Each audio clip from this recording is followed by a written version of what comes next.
Book 2 The Quest Chapter 1 Matthias came awake slowly.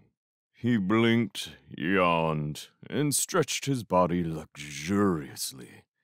The sun was setting, turning the little stream into a flow of molten red and gold, tinged with deep shadow. He lay calm, savoring the peace and quiet of the woodland summer evening. Reality struck him like a thunderbolt. He sprang to his feet, instantly forgetting the beauty that surrounded him, lying there snoring and sleeping like a lazy little idiot. And all the while, Redwall Abbey and his friends were under attack. Furious with himself, Matthias strode off angrily into the darkening trees. He could find no words strong enough to express his self-contempt. It was not until he had blundered and crashed along his way for some time, wildly upbraiding himself, that he calmed down with the realization that he was well and truly lost. No tree, path, or landmark looked remotely familiar. He despaired of ever seeing Redwall again. Night closed in on the small mouse wandering alone in the depths of Mossflower Wood. Strange, imaginary shapes flitted about in the gloom. Eerie cries pierced the still air. Trees and bushes reached out their branches to catch and scratch like living things with claws. Trembling, Matthias took refuge in an old beech trunk that had once been riven by lightning.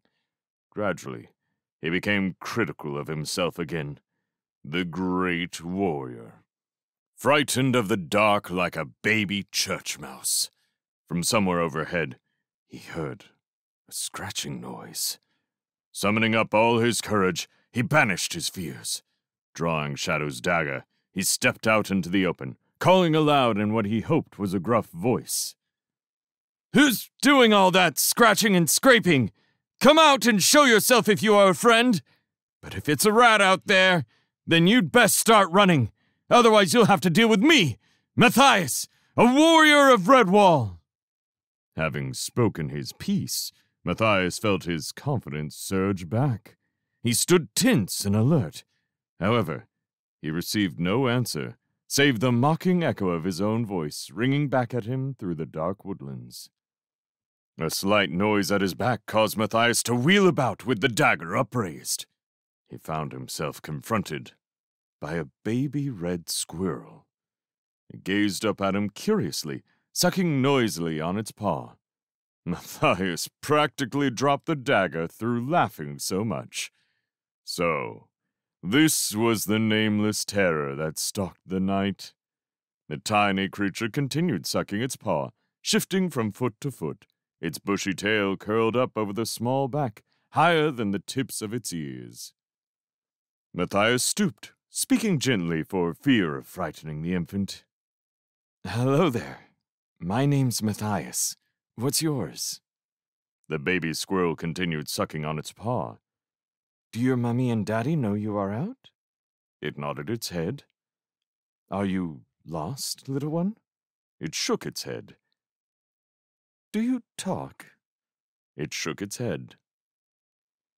"Do you often wander about like this at night?" It nodded. Matthias smiled disarmingly. He threw his paws open wide. "I'm lost," he said. The paw-sucking continued without comment. "I come from Redwall Abbey." Suck, suck, suck. "Do you know where that is?" The baby squirrel nodded. Matthias was overjoyed. "Oh, my little friend, please, could you show me the way?" he asked. It nodded. "Thank you very much." The tiny squirrel hopped and shuffled a short way into the woods. Turning to Matthias, it took its paw from its mouth and beckoned him to follow. He needed no second urging. Suck, suck, suck. Well, at least, Matthias thought aloud, if I lose sight of this fellow, I'll be able to hear him. The baby squirrel smiled and nodded and sucked.